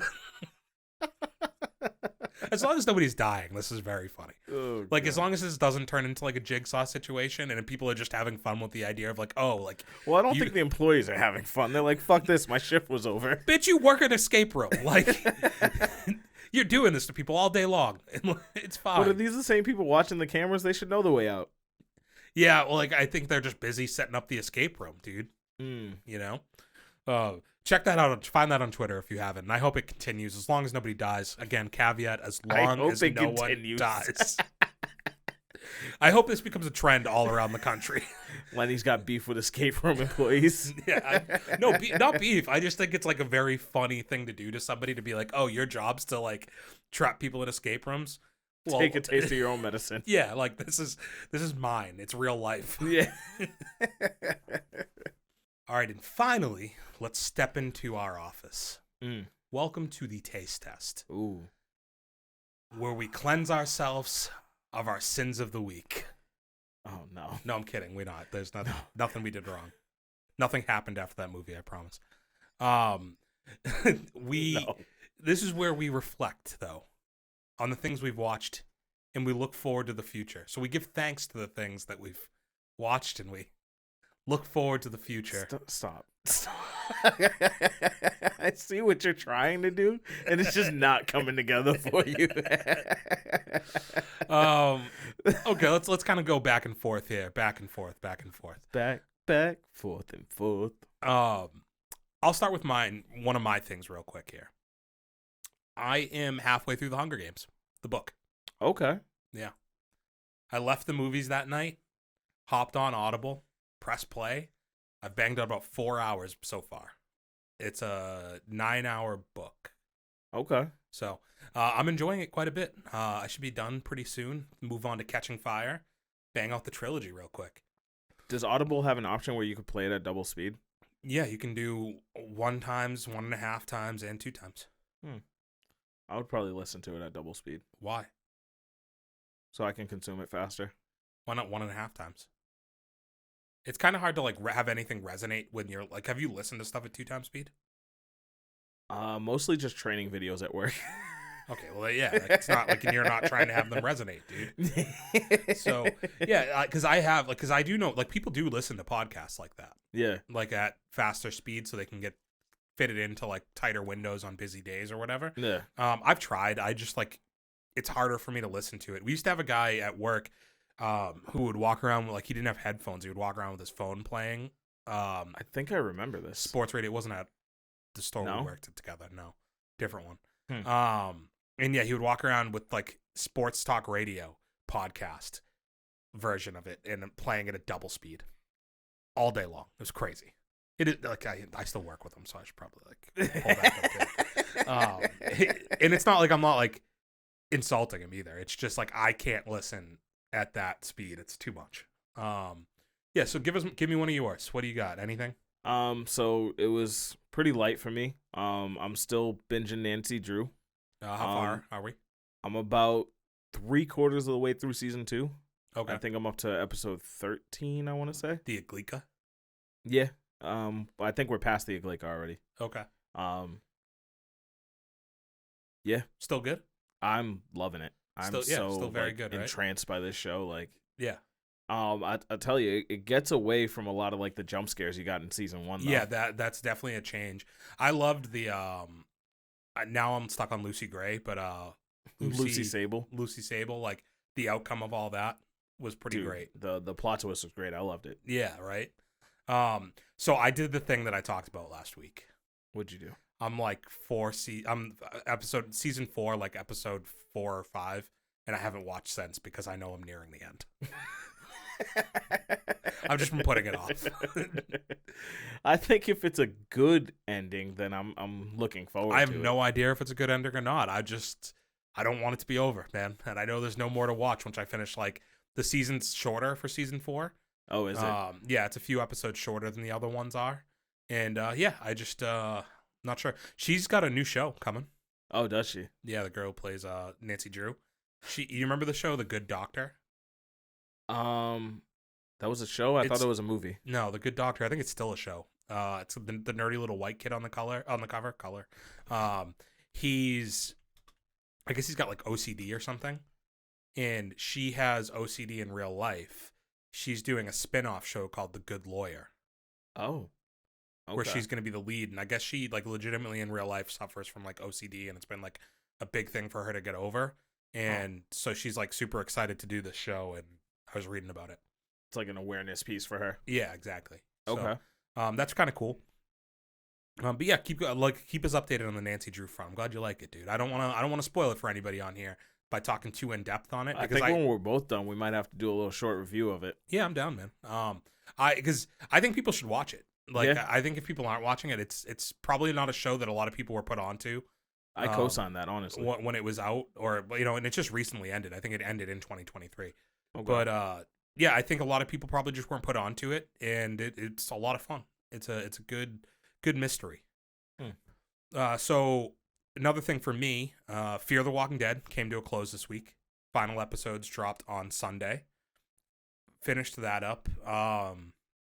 Not nearly as cathartic a finish, I think, as what you got with the actual Walking Dead finale.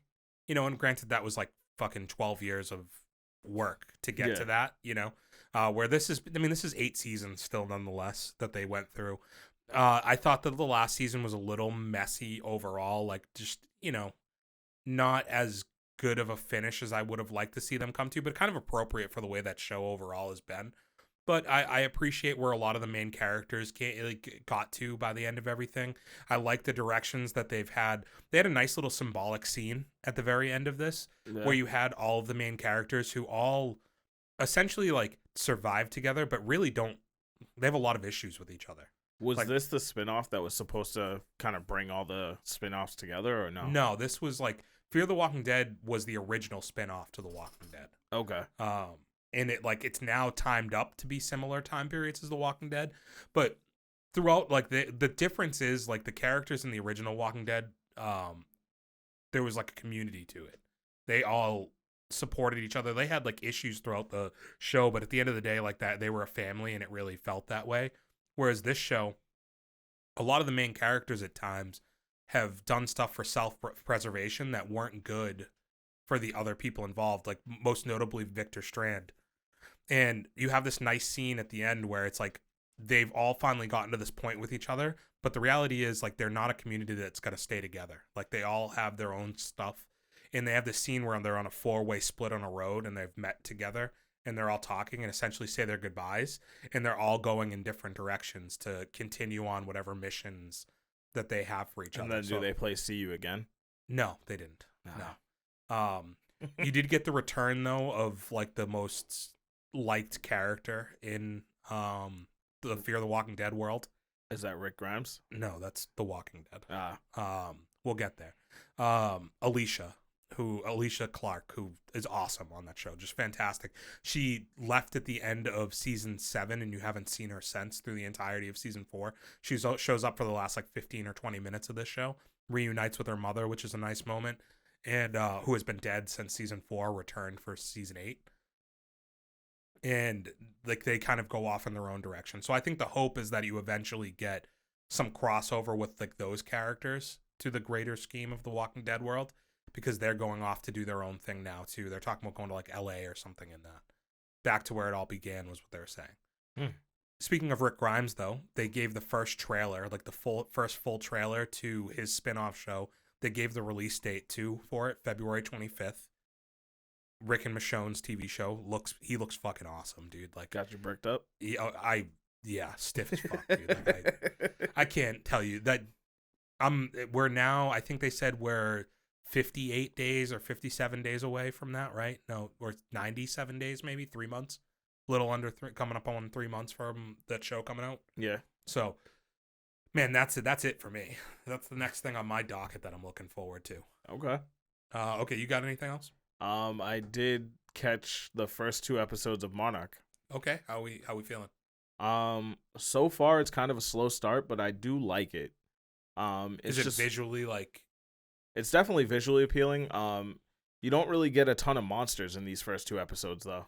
I mean, even in Godzilla, the first one, like from this franchise, not the first ever Godzilla, there's only like 11 minutes of Godzilla in that whole movie. Okay.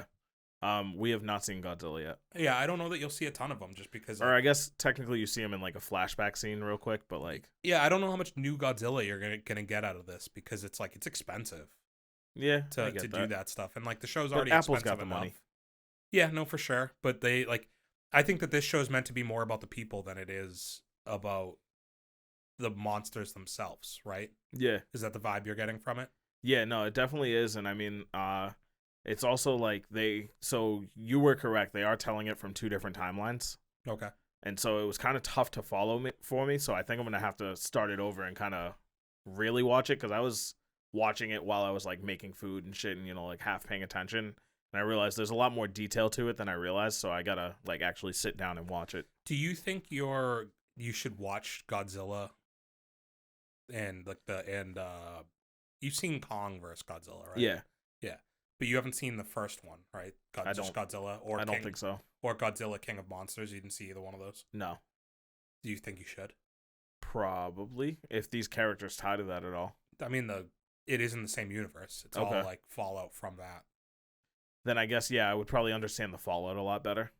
Yeah, I mean, it's focused a lot on like how they're living their lives in a world where monsters exist now. Yeah, and this is that like those movies are telling you monsters exist. Like like that's what them finding out.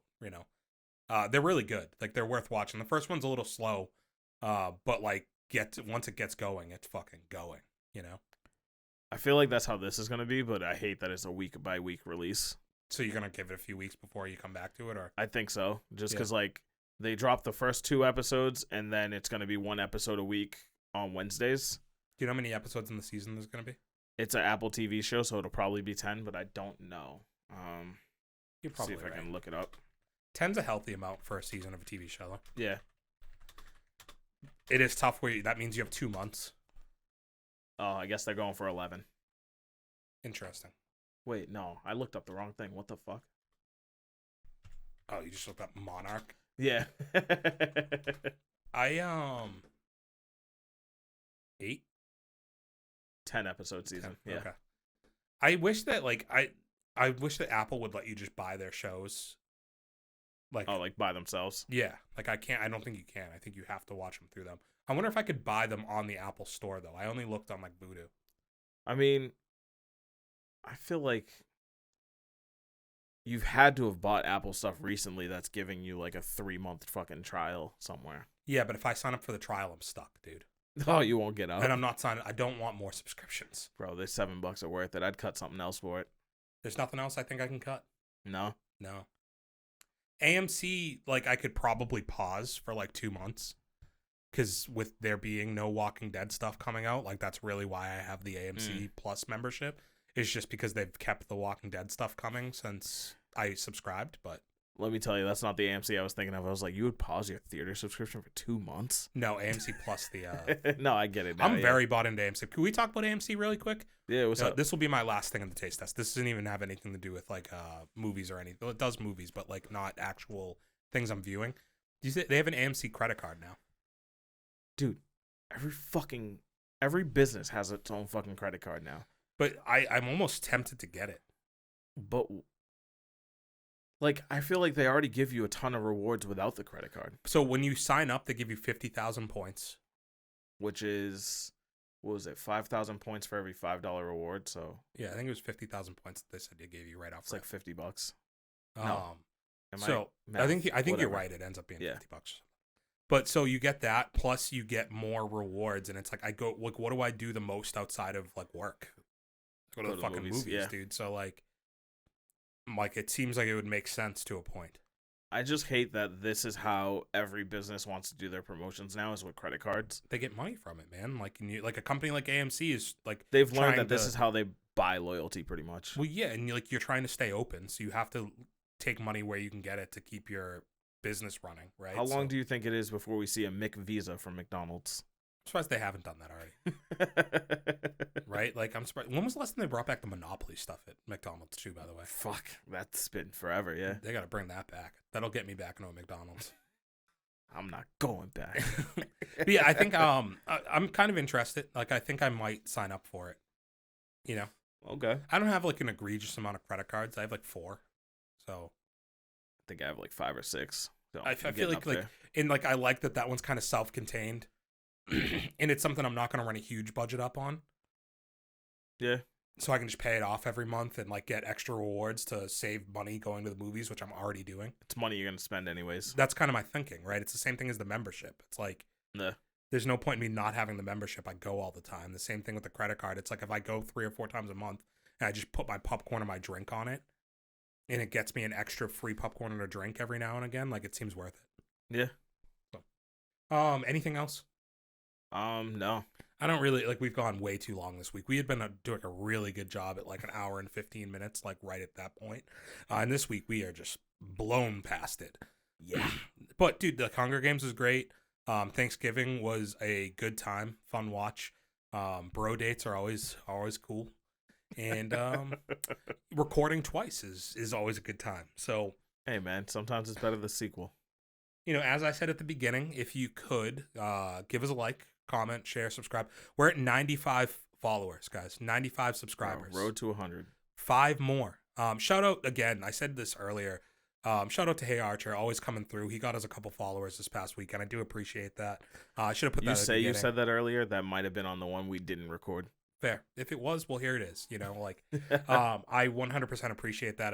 Like it doesn't go unnoticed that like he's done a lot for this channel, and I always appreciate that. So thank you for the shout out. Any help anybody can get us to get into 5 more, to get us over 100. It's been a very long road to get there. Please.